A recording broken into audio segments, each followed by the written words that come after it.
औज़ुबिल्लाहिमिनश्शैतानिर्रजीम बिस्मिल्लाहिर्रहमानिर्रहीम। Soft analysis में खुशामदीद। अफ़गानिस्तान से शिकस्त के बाद पाकिस्तानी टीम का क्या मुस्तकबिल है वर्ल्ड कप में, और उसके बाद और ये दिन पाकिस्तानी टीम को क्यों देखने पड़े, इसका हम आज जायज़ा लेंगे। तो सबसे जो मेन बात है वो तो ये है कि पहले ही जैसे हमने डिस्कशन में कई दफ़ा ये कहा है कि एक तो टीम की सिलेक्शन में बड़े इश्यूज़ थे, और उसमें पर्चियाँ और पर्चे थे, फिर टीम में ग्रुपिंग है, और ये तीन शख्सियात जो हैं जनाब ज़का अशरफ साहब, ये इस बद इंतज़ामी के मेन ज़िम्मेदार ये हैं। उसके बाद उन्होंने इंज़मामुल हक को जो है वो बनाया, चीफ सेलेक्टर बनाया, उन्होंने मनपसंद की और मुख्तलिफ़ ग्रुप्स की जो है वो आबियारी की, और अपने ग्रुप को भी स्ट्रांग किया, और मेरिट को उन्होंने महलूज़ ख़ातर नहीं रखा, और इंडियन जो विकटें हैं उनको जो है वो महलूज़ ख़ातर नहीं रखा। तो उसकी वजह से जो है वहाँ में काफ़ी जो है मुश्किलात का सामना हुआ। और उसके अलावा फिर शाहिद आफरीदी साहब, जो कि वैसे तो कुछ नहीं है, उनका एक बड़ा ग्रुप है, और वो एक ग्रुप की जो है वो उसके पैटर्न इन चीफ हैं, और उसकी वजह से भी जो टीम में इंटरनल रिफ्ट्स हैं। वो भले बाबर आजम को जो है वो बैकअप करते रहे, लेकिन टीम को यहाँ पहुँचाने में इन तीन शख्सियात का बड़ा किरदार है। ये आखिर में हम डिस्कस करेंगे। पहले हम देख लेते हैं कि गलतियाँ कहाँ कहाँ हुई हैं। उसमें एक तो पहले ही हमने कहा था कि लेफ़्ट आर्म स्पिनर हो या या राइट आर्म लेग स्पिनर हो, लेग स्पिनर गूगली बॉलर की वहाँ पे इंडिया में बड़ी ज़रूरत होगी, और इन्होंने इंतहाई जो है वो नाकस किस्म की जो है ये डिपार्टमेंट जो है इसमें सिलेक्शन की। और इनका ख्याल ये था सिलेक्शन करते हुए कि चूँकि इंडिया में स्पिन विकटें होंगी, जो भी होगा वो चल जाएगा, लेकिन वहाँ मार पड़ी है और हमारे स्पिनर बिल्कुल नाकाम हुए। और जैसे वो जम्पा वगैरह, और हर पाकिस्तान के अलावा हर टीम के स्पिनर ने बहुत अच्छा जो है वो परफॉर्म किया है। वो अभी थोड़ी देर पहले टीम ऑस्ट्रेलिया और नीदरलैंड का मैच ख़त्म हुआ, तो उनका जम्पा एक आम ऑर्डनरी बॉलर जो है वो ऑस्ट्रेलियन बॉलर होके वो जो है वो चीफ विकेट टेकर तक हर मैच में 4 विकेटें ले रहा है। एक तो लेफ्ट आर्म, एक तो स्पिनर के मैदान में जो है इनसे, और पाकिस्तान का सबसे अच्छा स्पिनर जो है वो अबरार अहमद, जिसके लिए कहा जा रहा था कि इसको आप ग्रूम करें और ये वहाँ आपका ट्रम्प कार्ड साबित होगा, वो साथ जा रहा है, और उसको जो है सेलेक्ट नहीं किया।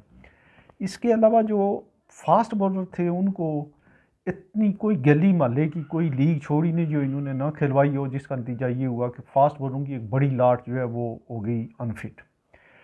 फिर इसी तरीके से जो आपके जो हमारे जो ओपनिंग बैट्समैन हैं या टॉप ऑर्डर हैं, उन्होंने कोई 195 या 190 ओवर्स 1160 या 68 गेंदों के बाद पहला छक्का लगाए पावर प्ले में। जिस टीम की ये हालत हो और वो वर्ल्ड कप जीतने जाए, जहाँ 19-19, 16-16, 18-18 छक्के लगते हैं, फिर जो हमारी टीम की जो मैनेजमेंट है, हमारा जो मीडिया मैनेजर है, वो चीज़ें लीक करता है कि फ़लाँ को आज ज़ुकाम है, फ़लाँ को जो खांसी है, फ़लाँ की ये ग्रुपिंग है, वो जो है शाहिद सारी उसकी शहनशाह आफरीदी की ये ग्रुप है, रिजवान का ये ग्रुप है, वो जो है उल्टा जासूस बना हुआ है। और जो मैनेजमेंट है, जो हमारा बॉलिंग का कोच है मोकल, वो साहब जो हैं वो हैं जिनको रज़ाक ने पता नहीं 7 के 8 छक्के मारे थे एक दफ़ा शारजा में। और ये तो जैसे ही पाकिस्तानी टीम वहाँ छक्कों की प्रैक्टिस करवा रही है, तो उसमें ज़का अशरफ साहब को जो है जरदारी साहब ने लगा के या शहबाज शरीफ साहब ने बड़ी ज़्यादती की। फिर इंज़मामुल हक साहब ने अब दूसरी तरफ आ जाते हैं कि नजम सेठी के से बेहतर कोई मेरा ख्याल है हमारे पास मैंने तो कभी नहीं देखा। नूर खान साहब की बात करते थे, उस ज़माने में क्रिकेट इतना फास्ट नहीं था, तो नजम सेठी को हटा के तो इनको लगाना जो है ये भी एक गलत फैसला था। फिर इंज़मामुल हक साहब जो है वो इनके साथ 2 डमी किस्म के इन्होंने सेलेक्टर रखे हुए थे। उन्होंने सिलेक्शन में अपने अजीज़ जो है उसकी कारकर्दगी आपने देख ली है 5 मैचों में जो पर्ची है। ये जो एक तो हमारी जो टॉप ऑर्डर है ये बैटिंग करते हैं 4 और 5 के एवरेज से, जबकि अब जो फास्ट जो जदीद जो वनडे है उसमें 6 और 7 की एवरेज से लोगों के जब जब 20 ओवर ख़त्म होते हैं तो उनके 150 रन होते हैं। हमारे जब 20 ओवर ख़त्म होते हैं तो उस वक्त 4 आउट होते हैं और 80 रन होते हैं। तो ये सूरत हाल है। उसमें उसके अलावा फ़खर जमान नहीं चल सके। जो अच्छी बात थी वो अब्दुल्ला शफीक जो है बहुत तेज़ गो के नहीं खेलते, लेकिन रिलेटिवली बहुत बेहतर, वो रिजवान एक वो हैं। तो इन्होंने कैप्टन बना के सैंडविच और एक कुर्बानी का बकरा बनाया, बहुत ही अच्छे प्लेयर बाबर आजम को वो बहुत ही इंतहाई ज़बरदस्त प्लेयर है, लेकिन उसकी पर्सनैलिटी वो इस तरह से ग्रोम ही नहीं हुआ। उसकी जो है वो कमज़ोर सी पर्सनैलिटी है और उसको इन्होंने कैप्टनसी दी। और उसके बाद जो है उसमें हाक्स हैं बैठे हुए रिजवान साहब के 2-3 प्लेयर, वो ना सिर्फ ये कि वो सख्त करा देते हैं, उनको खिला देते हैं। फिर आफरीदी साहब के शहनशाह आफरीदी साहब हैं, जिनसे खुद गेंद इस पूरे उसमें जो है डर डर के वो गेंद कर रहा है। किसी भी जो जो इम्पॉर्टेंट मैच है उसमें अच्छी गेंद वो नहीं कर पाए 5 मैचों में। तो आखिर में अगर हम देखते हैं तो वो ये लग रहा है कि अब जो 5 मैचों के बाद 3 डिफीट्स और पाकिस्तान के मैचेस रह गए हैं, जनूबी अफ्रीका के ख़िलाफ़ मैच रह गया है, उनका इंग्लैंड के ख़िलाफ़ मैच रह गया है, न्यूजीलैंड के ख़िलाफ़ रह गया है, और मैच रह गया है श्रीलंका सॉरी बांग्लादेश। बांग्लादेश को छोड़ के बाकी तीनों स्ट्रांग मैच हैं। और मैं नहीं समझता हूँ कि इनमें से अगर 2 जीत जाएं तो किसी तरीके से मुकाबला अब ऑस्ट्रेलिया के साथ पड़ रहा है। उन्होंने आज अपना रन रेट भी बड़ा इम्प्रूव कर दिया है। तो ऑस्ट्रेलिया कितने मैच हारेगा, उनके जो है हल्के मैच रह गए हैं, 1-2 मुश्किल मैच भी हैं।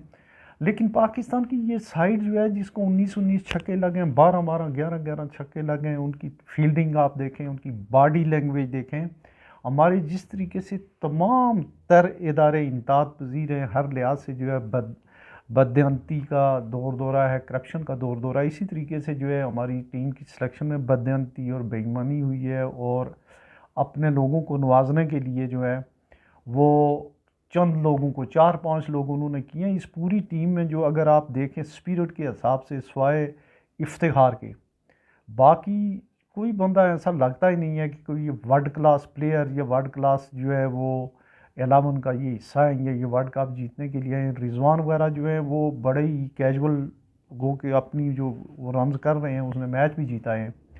अब्दुल्ला शफीक एक उसमें मौजूद हैं। इसके अलावा उनके पास कुछ लोग हैं कि जिनको जो है वो अपनी इनसे जो है वो 40 ओवर में जाके इनकी बैटिंग ही ख़त्म हो जाती है। ये किसी अगर ये नवाज़ वगैरह या इसको शादाब को या इन लोगों को खिलाने के बजाय, या ये जो एक मीर खिलाया, इसके बजाय जो है वो एक इनका एक जो है आगा सुलेमान जो है उसको खिला लेंगे, थोड़ी 7वें-8वें नंबर तक बैटिंग ले जाएं। लेकिन फ़िलहाल जो है अब इनके पास चांस कम रह गए।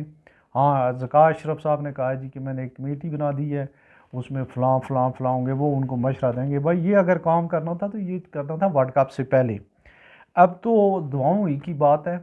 दूसरा जो सबसे अफसोसनाक बात हुई कि अफ़गानिस्तान से मैच तो हारे ही हारे।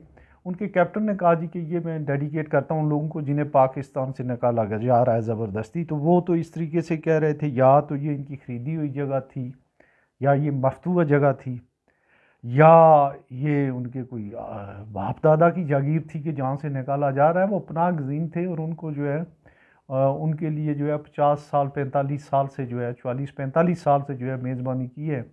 अब धमाके भी करें, चोरियां डाके भी हों, यहाँ पे हमारे साथ लड़ाई भी करें, हमारे जो यहाँ से भगोड़े हैं उन्हें पनाह भी दें और यहाँ भी रहें, सारी बातें नहीं हो सकती हैं। बहरहाल ये एक ज़िमनन बात थी। आज जो जितनी बड़ी फतह हासिल किया ऑस्ट्रेलिया ने, तो पाकिस्तान के चांसेस मज़ीद कम हो गए। हाँ, और दूसरी बात है कि कोई बहुत ज़्यादा अपसेट हो जाए कि अब दूसरी टीमें जो आगे निकल गई हैं उनका तो नहीं है कि 2-3 मैच कौन सी टीम हारेगी। फिर एक आखिर में जो सवाल है वो ये है कि क्या ये कोई इसका स्क्रिप्ट पहले से लिखा हुआ है कि एक वर्ल्ड कप हो रहा है या ड्रामा हो रहा है।